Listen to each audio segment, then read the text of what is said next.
Yo, welcome back to another video. Yes, this one does have an intro. I was just too lazy the other day. We're here at Dover for a D2 race. This was a race I felt really confident going into because I always joke about a Dover line in all of my races. But it was a very confident race for me. I actually do. I won't spoil that part actually.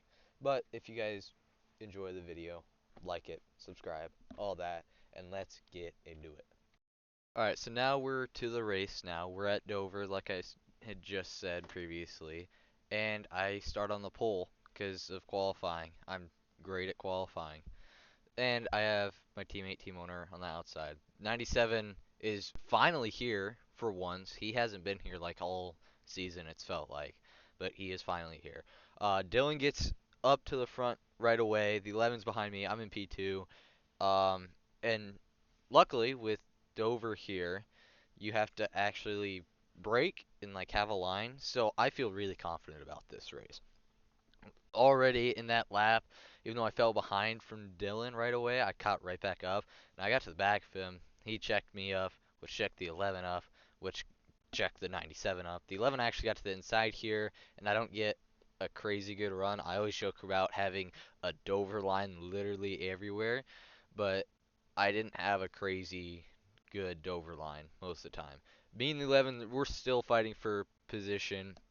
Well, we're to the back bumper of Dylan. I get clear of the 11. I go to the outside-ish. Yes, I do go to the outside of the 54, and I stay on this outside lane. The 11 stays on the inside. Dylan is not clear, just barely here. The 11 shoots up the track a little bit.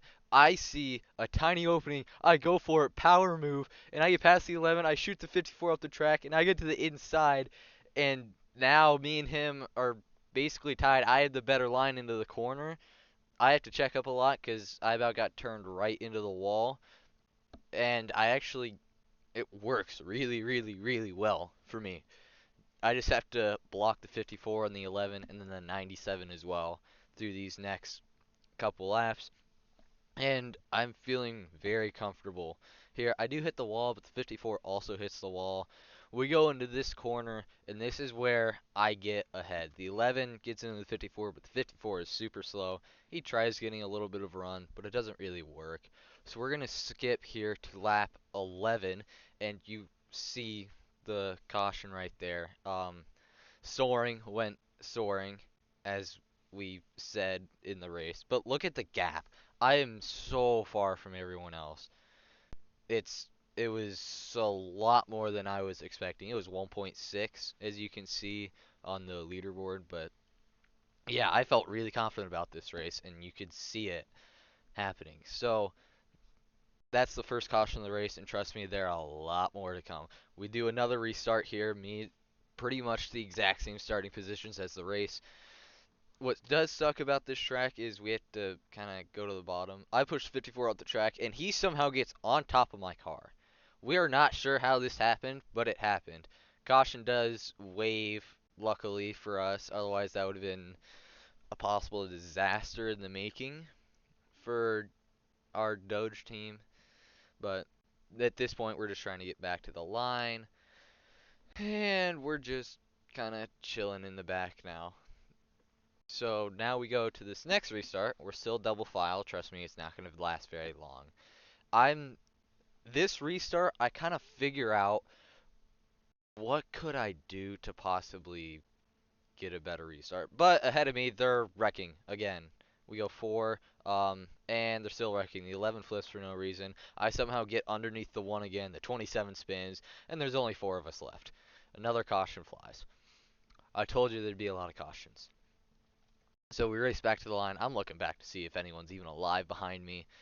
There was one person, but now we go. The 7's spinning for no reason. And just like I said, we go to single file. I did not want to try the new thing yet because we were single file. I didn't know how it would work. But I get to the outside of the 26 right away. My camera doesn't really move, but I'm going, I'm going. The 7 slows down. The 55 gets to the back of my car. I flip. I'm Lightning McQueening it. I don't even know what you want to call it. Cars original. Everyone's literally just wrecking. It's a madhouse. But people are still wrecking. The 7's up in the air. The 54 is now literally driving on the 97, goes into the wall, somehow doesn't make damage, and yeah, it was pure chaos. But this is the restart. I figure out I'm starting in the back. I might as well try out this new strategy, and oh my, was it an amazing strategy. I gained so many spots off the bat, but of course the 55 doesn't know how to make the corner, neither does Dylan, so I get pushed back. And then they wreck again. The 11 is up and over, the 55's turning in on me. The 97 is soaring again. I'm carrying the 11 car. And we do call the caution, I'm pretty sure, eventually. There it is. And funny enough, the 27 slows down, even though we have to complete another lap. So I get a free position off the 54 because he got absolutely brake checked. The 55 is still turning down on me. I don't know what this is. I'm kind of mad at this point. I kind of want to send him, but I just figure he's just not going to make the corner, and he doesn't. But he wall rides, and I don't know if he's in penalty. But then he slows down, so it probably won't be a penalty because he gave the position back. I do this strategy again where I'm pointing to the outside, and it sort of works. I mean, we overtake the inside line. This is where the race finally calms down. There is a wreck in the back, but it's just like a one-car spin. We don't actually call the caution for it. So I'm now in the lead. I have Iron behind me, who, once you guys see some newer videos, you guys are going to see a rivalry start to brew with him. But the 54 gets past him. So now I'm just kind of trying to ride it out. Just trying to make sure I can kind of win this race, get another win. Because at this point, we had a race on Valentine's Day, and I was not going to be home for Valentine's Day. So I wanted to get as many playoff points as I wanted. So I'm gunning for this win. The 54 slows down a lot in that corner. I gap him very easily. But we're going to skip 5 laps. The 54 and the 11 got a huge shot into the corner and gained so much. Also, you will notice the 11 is now in a different paint scheme. We're just saying he pulled the backup car. I make a stupid block and Roblox physics happen. I can't talk. And it somehow works out in my favor. I didn't cause a caution or a wreck, but it really should have. But it allows the 11 to the inside, which I know he's going to be strong on the 11 on the inside. I know he's going to be good. I've been racing him the past couple weeks. He's already won a race. Me and him are towards the top of the standings right now. I'm pretty sure he's one and then I was two going into this race. So this was the kind of battle to see who was going to be able to kind of win the championship, who was the stronger driver. And I'm holding my own on the outside. I slow down a lot though in that corner, and I just fall in behind him, seeing if I can maybe push him, kind of get away from the rest of the pack, and maybe set up a move later in the race. And that's kind of what I'm gonna try and do. I'm looking at his line, seeing where I can improve, be faster than he is, and he doesn't have the greatest of corners right there. So I'm looking going into turn 3. He goes low and then has to go up high again. And one thing I'll say about the 11, he is very, very generous. He's a little too generous. He gives me the inside really easily, and I just kind of go through the corner. The 54 shoots through that corner. I don't know how. He probably got a push somewhere. I'm not sure. But I clear the 11 into turns 3 and turns 4.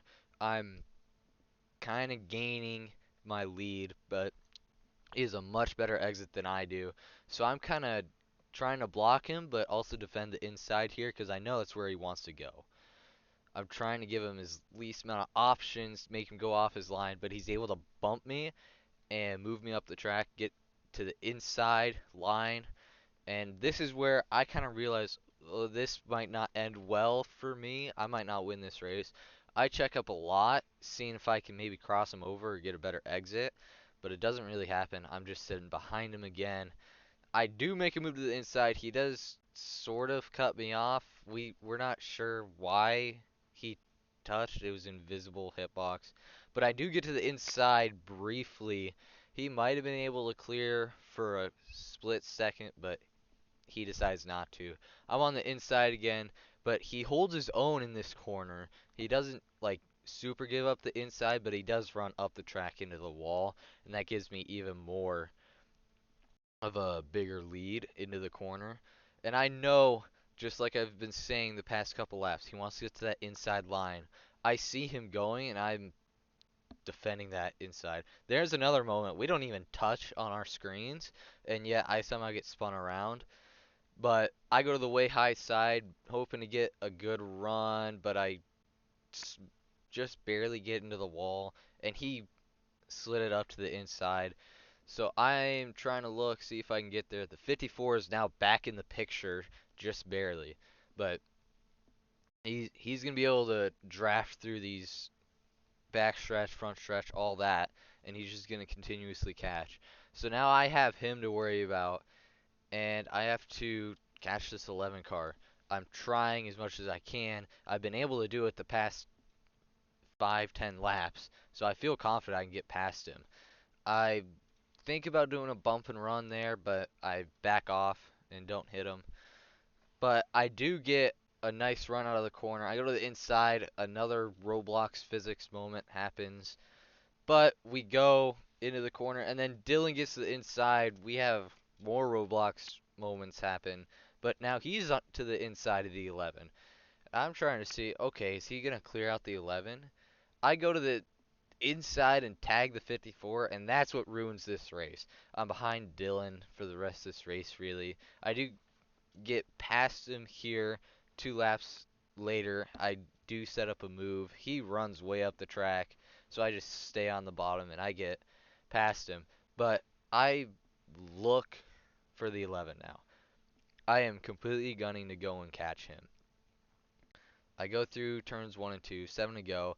54 gets to the back of my car, and this is what kind of angered me these last 10 laps of the race. Dylan kind of rubbed me up through the corners, and that slowed both of us down, not letting us get to the 11. I get into the wall here again, 54. We just wreck, pretty much. We're just losing time to the 11, and it's just hurting both of us. He sails it into the corner, goes into the wall. I get it to the inside, and I'm trying to see maybe I can get back to him. 6 laps to go. I'm seeing maybe through this corner, can I catch? I can't really catch enough for me to feel confident. Pretty much the rest of this race, I can't catch up to him. We were saying maybe another 5 laps of this race, I could have caught him. But, like, we go into this corner, white flags out. I am diving it as far as I really can, in my mind at least. But it's in my mind, I know the 11's gonna win this race, but I'm just kind of diving it in, seeing if I can somehow pull something off. But out of turns 3 and 4, I know he's got it, so I just kind of slow up a little bit. I don't risk it, and I get a P2.